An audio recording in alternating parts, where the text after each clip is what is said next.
Why are Iranians protesting again? Why now? And why do these protests keep returning, even after years of crackdowns, arrests, and silence? To understand what's happening in Iran today, you have to look beyond any single event. These protests did not appear out of nowhere, and they are not driven by just one issue. They're the result of long-building pressure, economic, social, and political, that has reached a breaking point for many ordinary people. At the most immediate level, the current wave of protests was triggered by economic collapse. Over recent months, Iran's national currency has lost significant value, making basic necessities dramatically more expensive. Food, rent, medicine, transportation, all have risen faster than wages. For millions of people, daily life has become a constant calculation of what can no longer be afforded. This pressure became impossible to ignore when shopkeepers in major cities, including Tehran, began closing their businesses in protest. The Grand Bazaar, a place that has historically played an important role in moments of political change, became one of the early focal points. These were not activists or students at first. They were merchants, workers, and families reacting to the simple fact that the economy was no longer functioning in a way that allowed them to survive. Inflation has remained high, while incomes have not kept pace. Savings have been wiped out by the falling value of the rial. People who once considered themselves middle class have slipped into insecurity, and those already struggling have been pushed closer to desperation.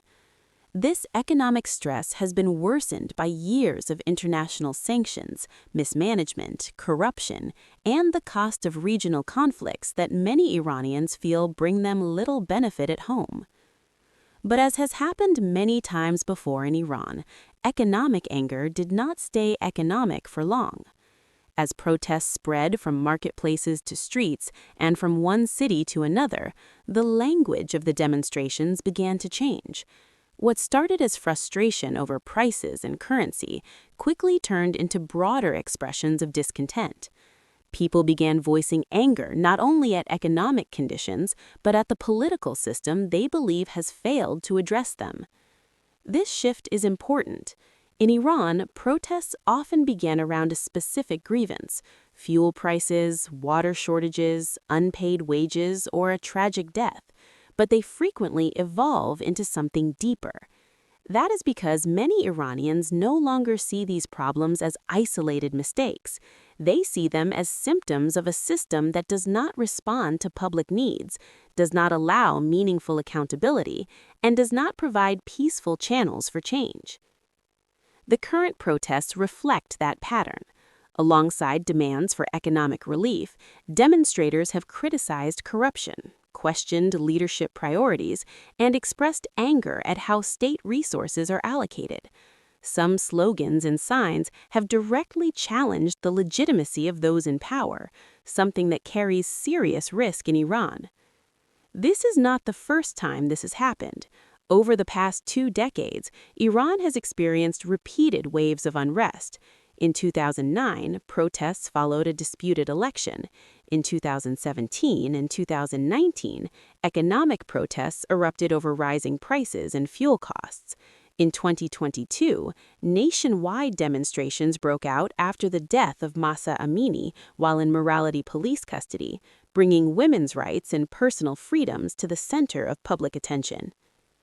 Each of these movements had its own trigger and character, but they also shared common features: deep frustration, broad participation, and a strong response from the state. What makes the current moment feel different to some observers is how widely the pain is shared. Economic collapse does not affect only one group or region. It reaches across class, age, and ideology. When the cost of food doubles, when medicine becomes scarce, when rent consumes most of a paycheck, it touches people who might otherwise stay quiet. That is why these protests have drawn participation from shopkeepers, laborers, students, professionals, and retirees. It is also why they have appeared in cities large and small, not only in political or cultural centers. Another important factor is generational change. Iran has a young population, and many younger Iranians have grown up with limited economic opportunity, restricted social freedoms, and little faith that the future will be better than the past. For them, the promises made decades ago by the political system feel distant and unfulfilled. At the same time, older generations who may once have tolerated hardship in exchange for stability are finding that stability eroding. The combination of generational frustration and economic pressure creates a volatile mix. The government's response has followed a familiar pattern. Security forces have moved to disperse demonstrations, arrest participants, and limit the spread of information. Internet disruptions and communication restrictions have been reported, especially during periods of intensified unrest. State media has portrayed the protests as being influenced or driven by foreign enemies, a narrative that has been used repeatedly during past crises. There have also been reports from human rights organizations and independent observers of deaths and injuries during clashes, as well as large numbers of arrests. Because of restrictions on reporting inside Iran, exact figures are often difficult to verify, but the overall picture is one of forceful suppression rather than accommodation. Despite this, protests continue to reemerge. This raises an important question. Why do people keep coming back to the streets, knowing the risks? The answer lies in the absence of alternatives. In Iran, there are limited legal or political mechanisms for expressing dissent, changing policy, or holding leaders accountable. Elections exist, but many candidates are barred from running, and ultimate authority rests with unelected institutions. Labor strikes are often restricted. Independent unions are weak or suppressed. Media is tightly controlled. When people feel that there is no safe or effective way to be heard, protest becomes one of the few remaining options, even when it is dangerous. Another reason is that the underlying problems remain unresolved. Temporary crackdowns can quiet the streets, but they do not fix inflation, unemployment, housing shortages, or public mistrust. Over time, pressure builds again, often stronger than before. There is also a psychological dimension.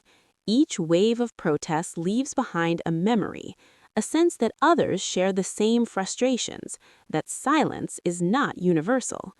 Even when movements fail to achieve immediate change, they reshape expectations and weaken fear, incrementally. International factors play a role as well, though they are often misunderstood.